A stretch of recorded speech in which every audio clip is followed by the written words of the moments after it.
أعوذ بالله من الشيطان الرجيم بسم الله الرحمن الرحیم. السلام علیکم ڈیئر اسٹوڈنٹس. اس نشست میں آپ سے اظہار خیال کروں گا اسٹیٹس کی کیا کوالیفیکیشن ہے، یعنی کہ کون سے ایسے عناصر ہیں یا کون سے ایسی شرائط ہیں یا کون سے ایسے اوصاف ہیں جو کہ کسی سماج میں یا کسی معاشرے میں موجود ہوں تو انہیں ہم اسٹیٹس انٹرنیشنل لاء کی ڈومین میں کہہ سکتے ہیں. تو اب تک ہم اس بات کو تو طے کر چکے ہوئے ہیں کہ جو سب سے بڑے سبجیکٹس ہیں، جو بنیادی نوعیت کے سبجیکٹس ہیں انٹرنیشنل لاء کے، وہ ریاستیں ہی ہوتی ہیں. لیکن ریاست کو یا اس ٹرم کو بیان کرنا کافی زیادہ مشکل ہے، کیونکہ قانون کے کئی عناصر یا کئی برانچز کے حوالے سے اس کا مختلف مطلب نکلتے ہیں. مثال کے طور پر اگر ہم کانسٹیٹیوشنل لاء کے تناظر میں اس کو بیان کریں تو اسٹیٹ کی بالکل جداگانہ حیثیت ہے، جبکہ انٹرنیشنل لاء میں اس سے مراد بالکل اور طرح سے لی جاتی ہے. لیکن اگر کسی بھی حوالے سے ہم اسٹیٹ کو بیان کریں، خاص طور پر انٹرنیشنل لاء کے اگر نقطہ نظر سے، تو اس کی بہت زیادہ اہمیت ہے، کیونکہ ایسے سماج جن کو ریاست نہیں سمجھا جاتا تو ان کو انٹرنیشنل لاء کے اوپر کسی بھی قسم کی صلاحیت کے اظہار سے ان کا انکار ہو جاتا ہے یا ان کو نکال دیا جاتا ہے. تو سب سے پہلے ڈیفینیشن جو ہے وہ ہم بلیک سلا ڈکشنری کی دیکھیں گے، تو اس میں اسٹیٹ کو کس طرح سے بیان کیا گیا ہے. تو لوگ ہیں جب مستقل طور پر وہ کسی ایک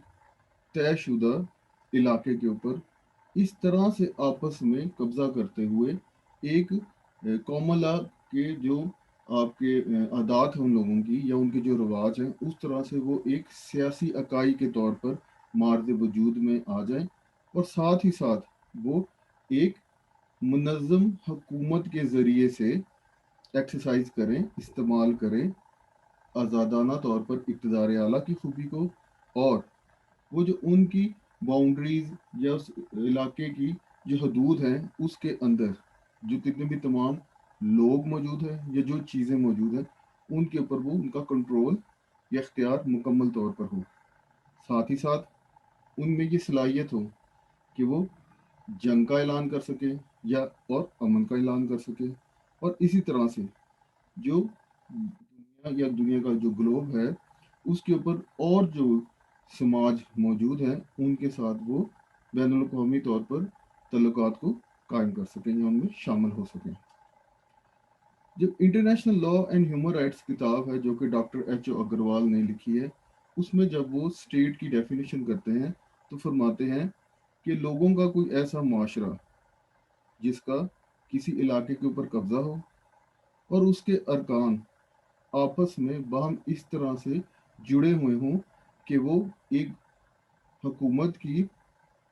مشترکہ طور پر تابے داری کریں، اور ساتھ ہی ساتھ دوسری جو ہستیاں ہیں، اکائییں ہیں، ان کے ساتھ تعلقات قائم کرنے کی ان میں صلاحیت بھی موجود ہو. کوالیفیکیشن کو ہم دیکھتے ہیں تو بیٹا 1933 میں سیونتھ کانفرنس ہوئی تھی اسٹیٹس آف امریکہ کی، جس میں امریکہ، یونائٹڈ اسٹیٹس آف امریکہ کے ساتھ ساتھ لاطینی امریکہ کے ممالک بھی شامل تھے. تقریباً ان کی 19 تھے وہ ممالک جو شامل ہوئے تھے. مونٹی ویڈیو کنونشن جو ہوا تھا یوروگوئے میں، تو ادھر جو rights and duties of states کے متعلق جو کہ ٹریٹی سائن ہوئی، اس کا آرٹیکل 1 کو اگر ہم دیکھتے ہیں تو اس میں بیان کیا گیا ہے کہ انٹرنیشنل لاء میں پرسنالٹی حاصل کرنے کے لیے اسٹیٹ کے پاس کیا کیا شرائط ہونی چاہیے. پہلے نمبر پہ مستقل آبادی، دوسرے نمبر پر طے شدہ علاقہ، تیسرے نمبر پر سرکار، گورنمنٹ، اور چوتھے نمبر پر یہ صلاحیت ہے کہ دوسرے جو ممالک ہیں، دوسرے جو ریاست ہیں، ان کے ساتھ تعلقات قائم کرنے کی ان میں صلاحیت بھی موجود ہو. پر اگر ہم دیکھیں تو یہ مونٹی ویڈیو کنونشن جو ہے یہ اسٹیٹ کی تو کوئی ڈیفینیشن بیان نہیں کرتا، لیکن یہ بھی دلیل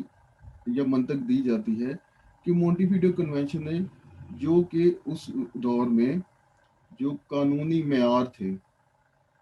اور ساتھ ہی ساتھ جو کسٹمری انٹرنیشنل لاء کے جو اصول و ضوابط تھے ان کو صرف دوبارہ سے اظہار خیال کیا، ان کی ری اسٹیٹمنٹ ہی کی، ان کو بیان کیا. تو اس لحاظ سے اگر یہ کہنا چاہے کہ وہ جو 19 ممالک جنہوں نے اس کنونشن پہ سائن کیا تھا وہی ان پر ہی اس کا اطلاق ہوتا ہے، تو یہ کہنا درست نہیں ہے، بلکہ جتنے بھی انٹرنیشنل لا کے سبجیکٹس ہیں تمام کے اوپر یہ اصول یا اس مونٹیویڈیو کنونشن کے اصول لاگو ہوتے ہیں۔ پر بیٹا پہلی شرط، پہلا بس یا پہلا عنصر جو ریاست کے لیے بہت زیادہ ضروری ہے وہ ہے اس کی آبادی۔ آبادی سے مراد لوگ۔ تو پاپولیشن کو اگر ہم کہیں تو یہ افراد کا ایسا مجموعہ ہے، ان کا ایسا ایگریگیٹ ہے جو کہ ایک سماج کے طور پر آپس میں ساتھ مل جل کر اکٹھے رہ رہے ہوں، باوجود اس امر کے کہ وہ مختلف نسلوں سے ان کا تعلق ہے، مختلف عقائد سے ان کا تعلق ہے، مختلف تہذیبیں ہیں ان کی، یا رنگ کے حوالے سے ان کا بھی ڈفرینٹ کلر ہے۔ جیسے آپ کو معلوم ہے یلو ریس ہے، بلیک ہے، وائٹ ہے، براؤن ہے، اینڈ سو آن۔ بہرحال اگر یہ ہم کہیں کہ کسی علاقے کے اوپر جو لوگ ہیں وہ اگر وہاں پر آباد نہیں ہوئے ہیں، یعنی کہ لوگوں کا ایسا مجموعہ ہے جو وقتی طور پر ہیزرڈ مینوں میں اکٹھا ہوا ہے، تو اس کو کسی طور پر آپ ریاست قرار نہیں دے سکتے۔ اسی طرح سے آوارہ گرد لوگ ہیں، وہ بھی اسٹیٹ کے پاپولیشن کا جو عنصر ہے اس پر پورا نہیں اترتے، کیونکہ آبادی کے لیے ضروری ہے کہ وہ ایک منظم معاشرے کے طور پر اپنی حیثیت موجود برقرار رکھے۔ پھر مونٹیویڈیو کنونشن 1933 جب اظہار کرتا ہے تو اس نے پاپولیشن کے بجائے پرمننٹ پاپولیشن کا لفظ استعمال کیا ہے اسٹیٹ کی شرط کے طور پر۔ بہرحال اب پرمننٹ پاپولیشن سے کیا مراد ہے وہ کلیئر نہیں ہے، لیکن ظاہری طور پر یا یقینی طور پر یہ کہا جا سکتا ہے، اس سے یہ مراد نہیں لیا جا سکتا کہ جو ممالک ہیں وہ ایک ریاست سے دوسری ریاست میں ہجرت نہیں کر سکتے، اپنی جو ان کی باؤنڈریز ہیں، سرحدیں ہیں، ان پہ وہ کراس نہیں کر سکتے۔ بہرحال شاید یہ سوچا جا سکتا ہے، یہ خیال کیا جاتا ہے کہ اس سے یہ سجیشن لینا مراد تھا کہ جو آبادی ہے وہ کسی نہ کسی طریقے سے ایک خاص علاقے میں ان کا تعلق، بے شک وہ زیادہ یا کم ہو، لیکن پرمننٹ مستقل بنیادوں کے اوپر اس کا کوئی نہ کوئی ایسا تعلق اس آبادی کا کسی خاص علاقے سے موجود ہو کہ ہم ان کے وہاں پہ رہائشی یا انہیبیٹنٹس اسے قرار دے سکیں۔ نیکسٹ بات کرتے ہیں کہ پاپولیشن آف اسٹیٹ ہے، اس کو اب اکٹھے طور پر رہنے کے لیے یہ بھی ضروری نہیں ہے کہ وہاں پر جو غیر ملکی اگر لوگ موجود ہیں یا کوئی ریاست کا کوئی باشندہ ہے وہ کسی دوسرے ملک میں بے شک مستقل بنیادوں کے اوپر رہائش اکٹھی کی ہے، لیکن اس نے وہاں کی نیشنلٹی اگر حاصل نہیں کی گئی تو اسے بھی جس ملک کا وہ نیشنل ہے اس کا ہی آبادی کا حصہ سمجھا جائے گا۔ اور ساتھ ہی ساتھ کوئی ایسی لمٹ بھی موجود نہیں ہے کہ کم از کم اتنی آبادی موجود ہو تبھی ہم اسے ریاست کا درجہ قرار دیں گے۔ مثال کے طور پر ناورو جو ایک ریاست ہے، اس کے جو باشندے ہیں ان کی تعداد صرف 10,000 ہے۔ اسی طرح کی ریاستوں کو مائکرو اسٹیٹس یا منی اسٹیٹس بھی کہا جاتا ہے۔ نیکسٹ بیٹی جو شرط ہے اسے ٹیریٹری، علاقہ، اسٹیٹ کے لیے علاقہ کا ہونا بہت ضروری ہے، لیکن یہ کوئی اتنا ضروری نہیں ہے، اس سے اتنا فرق نہیں پڑتا ہے کہ وہ جو علاقہ جس پہ وہ لوگ رہ رہے ہیں وہ زیادہ ہے یا کم ہے، کوئی ادھر بھی ڈیفینیٹ باؤنڈری طے نہیں ہے۔ خاص طور پہ ہم کئی ایسی ریاستیں دیکھتے ہیں خاص طور پہ آپ کو پیسیفک اسٹیٹس ہیں، پیسیفک آئیلینڈس کے نام سے مشہور ہیں، تو ادھر جو ہے وہ ریاستوں کی جو رقبہ ہے وہ بھی بہت کم ہے، آبادی بھی اس طرح ان کی بہت کم ہے، انہیں مائکرو اسٹیٹ یا منی اسٹیٹ بھی کہا جاتا ہے۔ لیکن اگر یونائٹڈ نیشن کے آرٹیکل 4، یونائٹڈ نیشن کا چارٹر ہے، اس کے آرٹیکل 4 کی جو شرائط اگر موجود ہیں تو پھر وہ یونائٹڈ نیشن کے ممبر بننے کے ان میں صلاحیت موجود ہے، وہ کوالیفائی کرتے ہیں اور ممبر بھی ہیں ایسے لوگ۔ بے شک آگے چل کے بھی آپ دیکھیں جب کائنڈز آف اسٹیٹس دیکھیں گے تو ایسی ریاستیں بھی ہیں شہری طور پر کہ جو کہ صرف ایک قصبے کے اوپر ہی مشتمل ہے، ویٹیکن سٹی جس آپ اس کی مثال لے سکتے ہیں اس موقع کے اوپر۔ بہرحال جو مونٹیویڈیو کنونشن ذکر کرتا ہے وہ ڈیفائنڈ ٹیریٹری کا ذکر کرتا ہے، لیکن رائٹر کے بقول ڈیفائنڈ ٹیریٹری ہونا ایک اسٹیٹ ہوڈ کے عنصر کے طور پر یا وصف کے طور پر اس کا ہونا ضروری نہیں ہے، کیونکہ اکثر ہم دیکھتے ہیں کہ یہ ایسی ریاستیں ہیں جن کا آپس میں سرحدات کے تنازع ان کے چلتے رہتے ہیں، اور کوئی ایک ڈیفینیٹ یا مکمل طور پر کسی مستقل لکیر کو ہم کئی ایسے ممالک کے درمیان میں سرحدیں ہیں جن کو ہم نہیں ڈیفائن کر سکتے کہ ان کی یہ پرٹیکولر ان کا بارڈر ہے یا ان کی یہ سرحد ہے، لیکن اس سے یہ مراد نہیں لیا جا سکتا کہ کیا وہ ریاستیں ہی نہیں ہیں۔ مثال اس کی اسرائیل کی اسٹیٹ کی دیتی ہے کہ اس کی ابھی تک کوئی مستقل علاقہ جو ہے وہ ابھی تک ڈکلیئر نہیں ہو سکا ہوا ہے. بے شک اس کو 70 سال گزر چکے ہوئے ہیں تقریباً. 1947 میں جو ریزولوشن تھی اس کے تحت اس کا وجود لایا گیا تھا. ایک کیس ہے بیٹا Deutsche continental gas Gesellschaft versus Polish state 1929 کا ہے یہ, جو کہ ایک ٹریبیونل تھا, Germano Polish mixed arbitral tribunal. اس میں قرار دیا گیا تھا, اصول بیان کیا تھا کہ ریاست کی جو خصوصیات ہیں, یہ اسٹیٹ ہوڈ ہے, ریاست پن ہے, اس کے لیے یہ ضروری نہیں ہے کہ کوئی خاص طور پر سختی کے ساتھ مستقل سرحدات کا موجود ہونا. پھر اسی طرح سے آپ دیکھ سکتے ہیں کہ انٹرنیشنل لا میں بہرحال یہ خواہش رکھی جاتی ہے کہ جتنا بھی زیادہ سے زیادہ ممکن ہو سکے تو کسی بھی ریاست کی کوئی طے شدہ اس کی باؤنڈری یا طے شدہ اس کے جو ہے علاقہ کی سرحدات طے شدہ ہونی چاہیے, تاکہ بعد میں جو پیچیدگیاں ہیں اس سے بچا جا سکے. بہرحال یہ بھی کافی زیادہ نقطہ قابل غور ہے کہ جو انٹرنیشنل لا ہے بے شک وہ انسسٹ کرتا ہے اس بات کا, کہ وہ زور دیتا ہے کہ ریاست کا کسی علاقے کے اوپر اس کا قبضہ یا اس کا اختیار ہونا ضروری ہے. لیکن کچھ خاص ایسے ایکسیپشنل کیسز بھی, حالات بھی ہمارے پاس موجود ہیں کہ اگر وقتی طور پر کوئی ریاست کسی علاقے کے اوپر اپنا جو اختیار ہے اس کو وہ کھو دیتی ہے یا اسے چھین لیا جاتا ہے, تو پھر بھی یہ کہا جائے گا کہ اس ریاست کا پاس علاقہ موجود ہے. مثال کے طور پر آپ دیکھتے ہیں, آپ نے دیکھا ہسٹری میں سنا بھی ہوگا شاید, کہ کسی فورن اسٹیٹ نے کسی علاقے کے اوپر قبضہ کر لیا, تو اس سے مراد یہ نہیں لی جائے گی کہ وہ جو قابض ریاست ہے وہ علاقہ اس کا علاقہ بن چکا ہوا ہے, بلکہ اس امر کے باوجود وہ جو ساورن ہے یا اقتدار اعلیٰ کا مالک جو حکومت ہے اس کو بے شک نکال بھی دیا گیا ہے, تو آکوپینٹ قابض کے پاس جو اختیارات ہیں اس سے بچا ہوا جتنے بھی ریاست کے اختیارات ہیں وہ پھر قانونی طور پر پھر بھی اسی ساورن آسٹرٹ ساورن اس کے پاس موجود رہتے ہیں. اسی تجویز کی بنیاد کی مثال آپ دیکھ سکتے ہیں پیلسٹائن,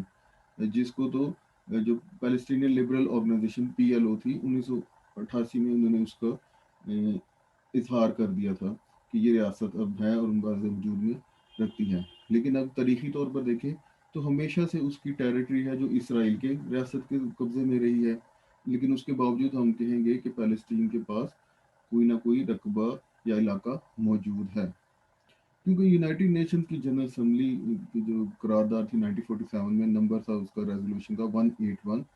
اس کے تحت ہی انہوں نے کہا تھا کہ یہ جو ہے عرب اسٹیٹ ہے یہ بھی مارد وجود میں آئے گی, اور اسی جو ریزولوشن تھی اسی کے بنیاد کے اوپر اسرائیل کی جو ریاست ہے اس کا وجود برقرار ہے, وہ اسے موجود آئی تھی. وہ جو عرب اسٹیٹ تھی کسی بھی شک و شبہ کے لحاظ سے اس ریزولوشن جس کا ذکر کیا تھا وہ پیلسٹینین اسٹیٹ ہی ہے. اور 1947 میں جو ریزولوشن میں جس کا اقرار کیا گیا تھا, تو ہم دیکھتے ہیں کہ وہ پریکٹیکلی طور پر اس کا اظہار جو ہے, اور خاص طور پر کسی ادارے کے زمرے میں وہ ہمیں 1988 میں نظر آتا ہے کہ جب اس کو فلسطینین اسٹیٹ کو پھر بھی ریکگنائز کر لیا گیا. آپ دیکھ سکتے ہیں 2002 میں جو سیکیورٹی کونسل ہے اس کی ریزولوشن نمبر 1397 کے ذریعے سے پہلی دفعہ پیلسٹائن کو ایک اسٹیٹ کے طور پر اس کا ذکر کیا گیا. پھر جو نومبر 29 2012 میں ایک ریزولوشن نمبر 67/19 اڈاپٹ کی تھی جنرل اسمبلی میں, اس کے تحت جو فلسطین کو نان ممبر آبزرور اسٹیٹس بھی قرار دے دیا گیا. اس طرح سے ہم کہہ سکتے ہیں کہ اس کی بطور اکائی انٹرنیشنل لیول پہ موجودگی ہے. تیسرا بیٹا جو عنصر یا شرط آپ کہہ سکتے ہیں وہ ہے گورنمنٹ, سرکار. تو لوگ اور جو جس علاقے پہ وہ رہ رہے ہیں ادھر کوئی نہ کوئی جو گورننس کا سسٹم موجود ہونا ضروری ہے, کیونکہ کوئی بھی ریاست ہے وہ اپنی گورنمنٹ کے ذریعے سے ہی اظہار یا اپنا پریکٹیکل عمل جو کرتی ہے. تو اس لیے سے اگر کسی ریاست کے پاس گورنمنٹ نہیں ہے یا کوئی ایسا سماج ہے جہاں پہ انارکی پھیلی ہوئی ہے, تو اس کو ہم اسٹیٹ یا ریاست قرار نہیں دے سکتے. اب یہ بات بھی قابل غور ہے کہ گورنمنٹ کچھ لحاظ سے ضروری نہیں ہے کہ وہ افیکٹو بھی ہو, کہ مکمل اختیار اس کے پاس موجود ہو, जब वो अपने इख्तियारात का इस्तेमाल करने के काबिल हो। नो डाउट, इसमें कोई शक नहीं है कि एक मुस्तकिल और एक इफेक्टिव गवर्नमेंट का होना ज़रूरी है, और इसे ट्रेडिशनल इंटरनेशनल लॉ में उसका एक आंसर समझा जाता था। लेकिन प्रेजेंट दौर में अगर हम देखें, क्योंकि इस कॉन्सेप्ट में बहुत ज़्यादा सख्ती पाई जाती है, तो इसको अब इंटरनेशनल लॉ में जो आपके एनालिस्ट हैं या पॉलिटिकल फिलोसफर्स हैं, उन्होंने भी इसको मतरूक करार दे दिया हुआ है। अब जो इफेक्टिव गवर्नमेंट है, क्योंकि वो करार देते हैं कि इफेक्टिव गवर्नमेंट का जो उसूल है वो हक राय जो है, कि राइट ऑफ सेल्फ डिटर्मिनेशन, कि लोगों के पास ये हक होना चाहिए कि किस तरह का निज़ाम हुकूमत चाहते हैं, किस तरह से वो अपने आप को गवर्न करना चाहते हैं, किस स्टेट का वो हिस्सा होना चाहते हैं। तो ये इस असूल के बिल्कुल ऑपोजिट है, उसके खिलाफ है। इसी बुनियाद के ऊपर रियासत के जो असूल हैं या रियासत के जो शराइत है, उसमें सब इसको निकाला जा रहा है या निकाला जा चुका हुआ है। लेकिन बहरहाल इंटरनेशनल लेवल पे हम देखें तो हमें 4 तरह की गवर्नमेंट्स का जिक्र मिलता है। Number 1 de jure government, de facto government, military government and government in exile. De jure बेटा कानून के लिहाज से, तो डिजोरे गवर्नमेंट ऐसी गवर्नमेंट है जो कि जब उसका आगाज हुआ या अपने आगाज और अपने वजूद को बरकरार रखने के लिए वो जो है उसके जो उस इलाका या स्टेट का जो कॉन्स्टिट्यूशनल लॉ है, आईनी जो कानून है, उसके साथ वो हम आहंग है, उसकी कोई खिलाफ वर्जी नहीं है। और साथ ही साथ ऐसी गवर्नमेंट का जो वजूद है, इंटरनेशनल लेवल पे किसी ने भी उसको चैलेंज नहीं किया हुआ। ठीक है, कोई उसके मुकाबले में कोई उम्मीदवार या कोई मुकाबले में कोई गवर्नमेंट या कोई इकाई मौजूद ना हो। इसके बरक्स जब हम डिफैक्टो गवर्नमेंट की बात करेंगे, तो अपने आगाज और अपने वजूद को बरकरार रखने के जो लिए जो जिस तरह से वो वजूद में आई है या उसका वजूद बरकरार में है, वो बिल्कुल मुखालफ होता है उस स्टेट का जो आईनी कानून है। तो इस लिहाज से और साथ ही साथ इंटरनेशनल लेवल पे उसके चैलेंजर भी मौजूद होता है। उसका मुतसादम या मुकाबले में कोई गवर्नमेंट कोई इकाई है जो उसके वजूद को चैलेंज कर रही है या उसको तस्लीम नहीं करती। इस लेकिन डिफैक्टो गवर्नमेंट की भी दो नेचर के लिहाज से उसकी तकसीम की जाती है, कि अगर अपनी हैयत में वो जो गवर्नमेंट है डिफैक्टो गवर्नमेंट, उसने उस पूरी स्टेट में से कुछ ही रकबे में कब्जा किया हुआ है, पूरा का पूरा इलाका उसके कंट्रोल में या लोग उसके कंट्रोल में नहीं है, तो उसे लोकल डिफैक्टो गवर्नमेंट कहेंगे। लेकिन जब पूरी के पूरी रियासत के इलाकों पर उसका कब्जा कायम हो जाए और वो उसके इख्तियार को भी इस्तेमाल कर सके, तो उसे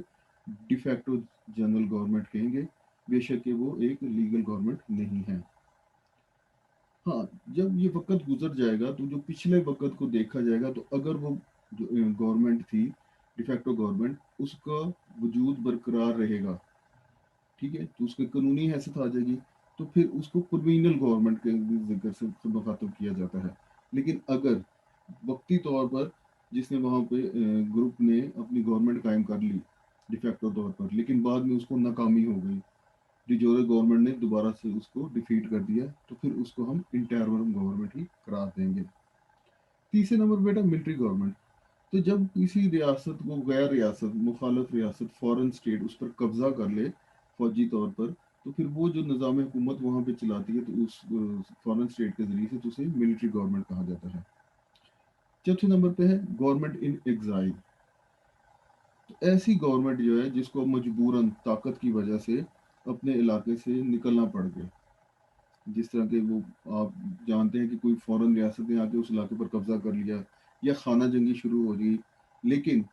फिर भी वो जो हुकूमत थी, वो अपना जो इख्तियार है उसको इस्तेमाल कर रही है इंटरनेशनल लेवल पे। अब इसमें दो चीज़ें शामिल हैं, एक तो जिस जगह पर या जिस रियासत में वो गवर्नमेंट अब जाके उसने पनाह ली हुई है, उसकी इजाज़त से, और साथ ही साथ जो दूसरी नेशंस हैं, दूसरे ममालिक हैं, वो भी उनका इस जो उनका इख्तियार के इस्तेमाल में उनका साथ दे रहे हैं। तब हम कह सकते हैं कि ये एक गवर्नमेंट इन एग्जाइल है। अपने इलाके पर तो मौजूद नहीं है, लेकिन इंटरनेशनल लेवल पे फिर भी उसका साथ दिया जा रहा है। लेकिन शर्त उसके लिए है कि कोई भी उसकी उम्मीद मौजूद है कि वो वापस जाके उधर गवर्नमेंट बना लेगी या कंट्रोल को अख्तियार कर लेगी। जैसे ही ये उम्मीद खत्म हो जाएगी, तो गवर्नमेंट इन एग्जाइल का स्टेटस भी उस ग्रोह से छीन लिया जाएगा या उसका खत्म हो जाएगा। बहरहाल बेशक ये ऊपर जो जो फॉर्म मौजूद हैं, तो अगर वक्ती लिहाज से टेम्परेरी तौर पर इनके जो गवर्नमेंट की इफेक्टिवनेस में कोई ना कोई रुकावट आ जाती है, बेशक वो सिविल वार खाना जंगी के नतीजे में हो या कोई बिलिग्रेंट ऑक्यूपेशन उस पर हो जाए, लेकिन हम ये कभी नहीं कह सकते कि इस तरह के जो टेम्परेरी इंटरप्शन है इससे रियासत का वजूद ही ख़त्म हो जाएगा। हाँ, ये तो कहा जा सकता है बेशक कि सिविल वॉर खाना जंगी के नतीजे में गवर्नमेंट ख़त्म हो गई है या गवर्नमेंट का इफेक्टिव एग्जिस्टेंस ख़त्म हो गया हुआ है, लेकिन रियासत हर हालत में वहाँ पे फिर भी अपना वजूद बरकरार रखेगी। मिसाल आप इसकी दे सकते हैं अफ़गानिस्तान में कि तालिबान की जो हुकूमत थी या ग्रोह था 1994 में उन्होंने 90% इलाके पर अफ़गानिस्तान के कब्ज़ा कर लिया था और इवन दारुल हुकूमत भी उनके पास था, लेकिन बैनुल कौमी तौर पर उनको सिर्फ 3 रियासतों ने ही तस्लीम किया हुआ था, Pakistan, Saudi Arab and United Arab Emirates. बाकी दुनिया उनको नहीं मानती थी। तो इस लिहाज से लेकिन फिर भी इंटरनेशनल लेवल जो अफ़गानिस्तान एज़ अ रियासत जो है, वो फिर भी यूनाइटेड नेशन का मेंबर इस दौरान में रही। और अभी जो अफ़गानिस्तान बिलिग्रेंट ऑक्यूपेशन की जब बात करते हैं कि कोई रियासत कोई ग्रोह ऐसा है जो कि एक मुस्तहकम रियासत गवर्नमेंट होने के बावजूद किसी इलाके पर उस पार्ट ऑफ द उस इलाके पर काबज़ हो जाए कि जिस तरह से वो सरकार के इख्तियारात इस्तेमाल करने के काबिल हो जाए और उसका वो इजहार भी करे, तो उसको बिलिग्रेंट ऑक्यूपेशन भी कहते हैं। ये इंसर्जेंसी की अगली स्टेज है। इंसर्जेंसी बगावत को कहते हैं, लेकिन बगावत कामयाब हो जाए किसी भी हिस्से के ऊपर, उस इलाके के ऊपर, फिर वो बिलिग्रेंट बन जाती है। बहरहाल डिटेल में इसको आगे हम देखेंगे। हाँ जी, अब कोई रियासत में किस तरह से उसकी गवर्नमेंट का निज़ाम होना चाहिए, तो बेटा वो जो आइनी कवानीन हैं उस लोकल म्यूनसिपल लॉ में मौजूद है, उसके तहत ही फिर वो रियासत का अपना ये है। बाकी कोई बाहर की रियासतें जो हैं उस मामले में डिक्टेट उस रियासत को या उनके लोगों को नहीं कर सकती कि इस तरह का निज़ाम हुकूमत वजूद में आना चाहिए। तो वो रियासत इसके ऊपर पूरी की तरह हक खुद इरादियत का इस्तेमाल कर सकती हैं, और यही बात उनके दायरा रियासत के दायरा कार्य जूरिसडिक्शन में है कि किस तरह की गवर्नमेंट को अपने लिए चूज़ करती है। और ये भी ज़रूरी नहीं है कि जो आजकल की दुनिया में डेमोक्रेसी या रिपब्लिकन फॉर्म ऑफ गवर्नमेंट कि लोगों की हुकूमत लोगों के ज़रिए से लोगों में से ही उन पर इख्तियार करे, तो वो डेमोक्रेसी या रिपब्लिकन फॉर्म ऑफ गवर्नमेंट का होना भी ज़रूरी नहीं है। कई ममालिक में अभी तक प्रैक्टिकली या कॉन्स्टिट्यूशनली मोनार्कीज भी मौजूद हैं, डायनेस्टीज भी मौजूद हैं। रिप्रेजेंटेटिव ऑफ गवर्नमेंट तो पीपल की जो गवर्नमेंट है वो तो सबसे पॉपुलर है या सबसे ज़्यादा उसका वजूद रखती है। तो बेटा चौथे जो फाइनल जो आंसर कह लें, शर्त कह लें स्टेटहुड के लिए है, वो है capacity to enter into relation with other state, दूसरे ममालिक के साथ तल्लुकात कायम करने का इख्तियार या सलाहियत। अब इसकी आप देख सकते हैं मिसाल इस तरह से वाज़ा हो सकती है कि एक फेडरल स्टेट है, तो कुछ इकाइयाँ, कुछ सूबे या कुछ रियासतों ने मिलकर एक फेडरल स्टेट बना दी, जिसमें दो तरह की हुकूमतें हैं कम अज़ कम। फेडरल या सेंट्रल गवर्नमेंट जिसे फेडरल गवर्नमेंट कहते हैं, और लोकल लेवल पे सूबाई हुकूमत कह लें या उसको स्टेट की गवर्नमेंट कह लें। अब बैनुल कौमी तौर पर किसके पास इख्तियार है कि वो तल्लुकात कायम कर सके। फॉरेन रिलेशंस का जो सब्जेक्ट है वो आया फेडरल गवर्नमेंट के पास है या वो जो स्टेट की गवर्नमेंट है या प्रोविंशियल गवर्नमेंट उसके पास है, ये दोनों मिलकर इख्तियार करते हैं। तो जो इकाई भी ये फॉरेन रिलेशंस के जो कैपेसिटी है उसको एंजॉय करती है, तो उसको भी हम स्टेट समझेंगे इंटरनेशनल लॉ की डोमेन में। मिसाल आप यूनाइटेड स्टेट्स ऑफ अमेरिका की आप ले सकते हैं। 50 रियासतों के ऊपर मुश्तमिल ये एक फेडरल रिपब्लिक है। शुरू में तो 13 रियासतों ने इंडिपेंडेंस डिक्लेरेशन किया था, उसके साथ आहिस्ता आहिस्ता से वो यूनियन ऑफ यूनाइटेड स्टेट्स में ये रियासतें शामिल होती रही और अब इनकी हैसियत 50 इनकी नंबर जो तादाद है 50 के करीब है। लेकिन अगर हम इंटरनेशनल पॉइंट ऑफ व्यू से देखें, तो बैनुल कौमी तल्लुकात कायम करने का इख्तियार सिर्फ फेडरल गवर्नमेंट के पास ही है। तो जो स्टेट बेशक उधर तो कॉन्स्टिट्यूशन भी स्टेट्स के अलहदा तौर पर मौजूद हैं, लेकिन उनको हम किसी हैसियत में स्टेट्स फिर इंटरनेशनल लेवल पे करार नहीं दे सकते। इसके बरक्स अगर आप मिसाल देखें, तो USSR United Soviet socialist Republic जो थी, यूएसएसआर के साथ रशिया जिनको हम पुराना रशिया कह सकते हैं, तो उस सूरत में जो नेशनल कॉन्स्टिट्यूशन था तो वो फेडरेटेड स्टेट्स थी, उनको ये इख्तियार देता था कि वो एक्सटर्नल या फॉरेन रिलेशन दूसरे ममालिक के साथ कायम कर सकें। तो उस दौरान में फिर उनका स्टेटस स्टेट की तरह का ही था, उधर की जो रिपब्लिक थी। लेकिन ख़ास तौर पर ये बात भी ज़ेर गौर रखनी ज़रूरी है कि जो स्मॉल प्रिंसिपैलिटी, जो छोटी छोटी रियासतें हैं, ख़ास तौर पे आप इंडिया में जब था, ब्रिटिश इंडिया था, तब रियासतें भावलपुर की थी, जूनागढ़ की थी, कश्मीर की रियासत थी। बेशक वो इंटरनेशनल लेवल पे उनके पास उस दौर में तल्लुकात कायम करने का इख्तियार नहीं था, वो ब्रिटेन के पास ही था। लेकिन ऐसी छोटी रियासतें भी अभी अभी मौजूद हैं दुनिया में, जो कि बैन कौमी तौर पर तल्लुकात कायम कर सकें, और इसलिए फिर उन्हें स्टेटहुड के तमाम बाकी अगर एट्रीब्यूट्स उनके पास मौजूद हैं तो उनको हम स्टेट्स का दर्जा समझेंगे। एंड पे मिसाल माइक्रो और मिनी स्टेट्स की दोबारा से आ गई कि बेशक उनका जो रकबा है बहुत कम है, पॉपुलेशन, इंसानी और माशी वसाइल की बहुत कमी है उनके पास, लेकिन बहरहाल आज़ादी, इंडिपेंडेंस उनके पास मौजूद है, और इसी लिहाज से फिर इंटरनेशनल लॉ में उनको स्टेट्स का दर्जा दिया गया है। बेटा, सारी अपनी गुफ्तगू को, इज़हार ख्याल को मैं समूते हुए एंड में आपसे कुछ यही इज़हार ख्याल करना चाहूँगा कि अगर किसी भी इकाई को या हस्ती के पास ये ऊपर चार खूबियाँ जो बयान की गई हैं अगर मौजूद हैं, तो हम इंटरनेशनल लॉ में उसे स्टेट कहेंगे। लेकिन अब स्टेट ये वारद वजूद में किस तरह से ही फिर उसी तरह से रिएक्शन जो है ग्लोबल कम्युनिटी का या यूनाइटेड नेशन का, उसके तहत भी इनकी लीगैलिटी को फिर देखा जा सकता है, तो फिर इनकी कैपेसिटी है। स्टेटहुड के बाद तो अल्टीमेटली यही ना कि राइट्स एंड ड्यूटीज उनके पास हैं या नहीं हैं। तो अगर ये गैर कानूनी या गैर अखलाकी तौर पर या जो भी असूल बैन अवी दुनिया ने करार दिए उनकी खिलाफ वर्जी करते हुए ये मारदे वजूद में आती हैं, या कोई हुकूमत काबज हो जाती है, तो फिर इसको वो इंटरनेशनल पर्सनैलिटी डिनाई कर सकते हैं। मिसाल के तौर पर अगर कोई फंडामेंटल जो नॉर्म्स हैं, मेयारात हैं, जो बुनियादी तौर पर जो इंटरनेशनल या बैनुल अक़वामी कानूनी नज़्म ने करार दिए हैं, तो उनकी खिलाफ वर्जी करे कोई स्टेट्स, तब फिर कह सकते हैं कि वो फिर जो रियासत के अनासर हैं, यूनाइटेड नेशन उनको डिनाई कर सकती है उनके लिए। मिसाल के तौर पर अग्रेशन का इस्तेमाल करते हुए अगर कोई रियासत वजूद में आई है, या फिर रियासत का जो उधर उसकी बरकरार है वो नस्ली तासब की बुनियाद के ऊपर है, या फिर लोग जो हैं उधर के, उनको फिर राइट ऑफ सेल्फ डिटर्मिनेशन, हक खुद इरादी, उससे ही वो इनकार अगर किया गया है, तो भी फिर यूनाइटेड नेशन जो है इन रियासतों की मजम्मत कर सकती है। साथ ही साथ अगर किसी जो इलाके पर कब्जा या टेरिटरी हासिल की गई है, वो फोर्स का इस्तेमाल करती गई है, और ऐसे ही वो यूज़ ऑफ फोर्स के लिए यूनाइटेड नेशन चार्टर में हम जब देखेंगे यूज़ ऑफ फोर्स के टॉपिक के अंदर, कुछ हालात में तो यूज़ ऑफ फोर्स को इजाज़त दी गई है, कुछ हालात में नहीं। तो contrary to the United Nation charter अगर किया जाएगा तो उसकी भी फिर मजम्मत की जाएगी। लेकिन ये अगर समझा जाए कि यूनाइटेड नेशंस का मेंबर होने से किसी भी इकाई को, उसको रियासत या हस्ती को रियासत तस्वर किया जाएगा, तो ये बात भी दुरुस्त नहीं है, क्योंकि रियासत के जो खसूसियात रखना किसी तरह से भी यूनाइटेड नेशन का मेंबर होने से वो साबित नहीं होते।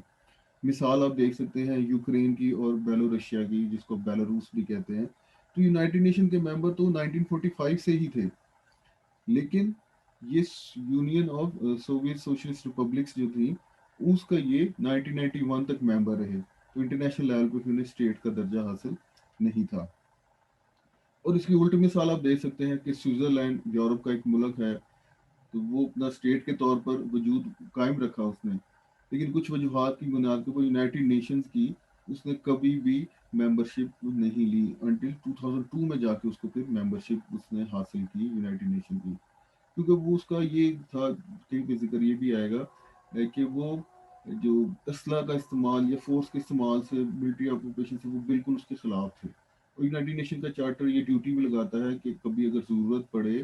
तो किसी मौके के ऊपर ताकत के इस्तेमाल के ज़रिए से मेंबर्स को अगर कहा जाए तो वो उन पर लाजम होगा कि वो इस असूल को अपनाएं। और इसी तरह से दो रियासतें और हैं, सैन मैरिनो एंड लिक्टेनस्टाइन, तो उनकी भी यही हैसियत है। बहरहाल अल्टीमेटली हम ये करार दे सकते हैं इस बुनियाद के ऊपर कि अगर किसी को ऐसी रियासत को या ऐसी इकाई को यूनाइटेड नेशंस का मेंबर तस्वर कर लिया जाए या मान लिया जाए, तो फिर हम उसे समझ सकते हैं कि उसमें कुछ ना कुछ جو اسٹیٹ ہوڈ کے جو کانسیپٹ ہے عناصر ہے اس کو انٹرنیشنل لاء میں حاصل کر لیا ہوا ہے، تو وہ ریاست بن گئی ہے یا ریاست بننے کے قریب ہے۔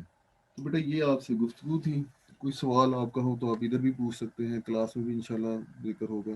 Thank you beta, Allah